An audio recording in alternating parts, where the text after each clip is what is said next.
Most people will never look twice at these 3 penny stocks, but they're exactly the kind of names I like to study. The first is working on technology to make donated blood safer by neutralizing viruses and bacteria before it ever reaches a patient. The second quietly lives in the plumbing of global travel, helping route bookings between airlines, hotels, and the websites where millions of people actually buy their tickets. And the third is a tiny miner with one small cash-flowing iron ore operation and a handful of high-risk projects looking for the strategic metals the world needs for electric vehicles, electronics, and energy infrastructure. 3 very different stories. 3 very different risk profiles, and all 3 are still trading in penny stock territory. In this video we're going to look at what each business really does, why they're on my radar, and the exact risks you'd need to be okay with before any of them belongs on your watch list. Quick reminder, I'm not your financial advisor. This video is for educational and informational purposes only, and is not financial advice. Penny stocks and small caps are very risky, and you can lose all your money, so always do your own research or talk to a licensed professional. Let's start with Cerus, ticker CERS, trading around the $2 level. This is not a science project with no product. Cerus is a commercial stage biotech focused on one simple mission: making our blood supply safer. Their core product is the Intercept blood system. Instead of just screening donations and hoping for the best, Intercept is designed to inactivate a wide range of viruses, bacteria, and other pathogens inside donated blood and platelets. Over the last few years, Cerus has been growing product revenue and rolling out Intercept to more blood centers and hospitals around the world. The long-term goal is to become the standard of care for blood safety in multiple regions, not just a niche solution. The bull case is pretty straightforward. As more countries adopt stricter safety standards, Cerus can keep adding new customers, new geographies, and eventually new blood components, which all feed into higher recurring revenue. But now the risk side. Cerus is still not consistently profitable.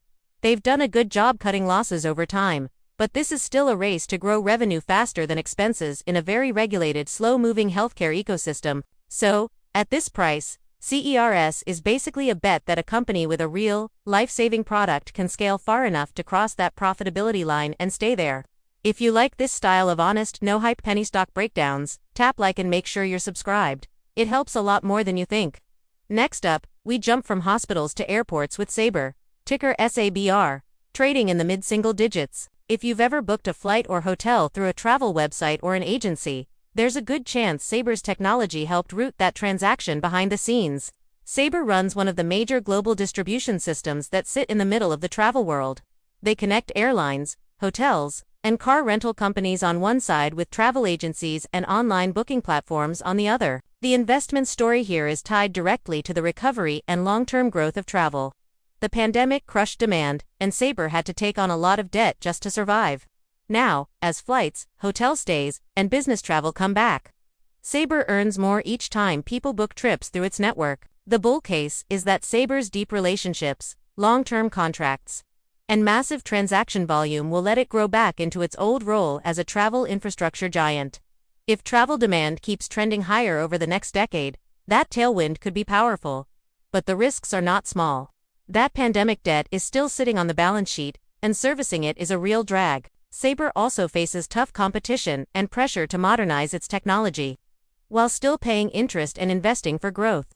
So with SABR, you're basically saying, I think global travel stays strong, and this company can claw its way out from under its debt load fast enough to benefit. Now let's head to the other end of the risk spectrum with Strategic Minerals, ticker SML, which trades for pennies on the UK market. This is a tiny mining and exploration company, so volatility and liquidity risk are built in from day one. Strategic Minerals has a small, cash-flowing iron ore operation in the United States, which helps fund the more speculative part of the story. The real excitement comes from its exploration projects in so-called strategic minerals like tungsten and copper.